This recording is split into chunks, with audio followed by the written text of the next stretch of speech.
అదే RTV app వార్తల్ని క్షణాల్లో చదివే అవకాశం ఉంటుంది. ఒక న్యూస్ పేపర్, ఒక టెలివిజన్ ఛానల్ మీ చేతుల్లో ఎప్పుడూ ఉంటాయి. అందరికి జై భవాని.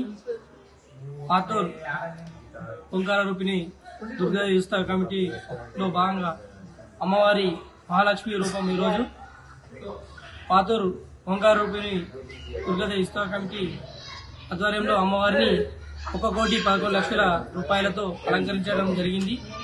అమ్మవారిని మహాలక్ష్మి రూపం కాబట్టి ఈరోజు 1,11,00,000 రూపాయలతో ఎంతో అంగరంగ వైభవంగా అమ్మవారిని అలంకరించాము.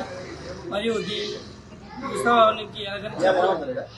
భక్తులు మరియు గ్రామ పెద్దలు, ప్రజలు అందరూ తమ కృషి చేయడం జరిగింది. అంతేకాకుండా ఇక్కడికి వందల సంఖ్యలో, వేల సంఖ్యలో భక్తులు వీక్షించడానికి రావడం జరుగుతుంది. అందరికీ జై భవాని. హిందూ బంధువులందరికీ నవరాత్రి శుభాకాంక్షలు, అలాగే దసరా దీపావళి కూడా శుభాకాంక్షలు. నందిపేట్ శ్రీ ఓంకార రూపిణి దుర్గాదేవి వద్ద 13వ వార్షికోత్సవం సందర్భంగా ఈరోజు లక్ష్మీదేవి అవతారం కావున 1,11,00,000తో ఇటు కార్యక్రమాన్ని కొనసాగించాం.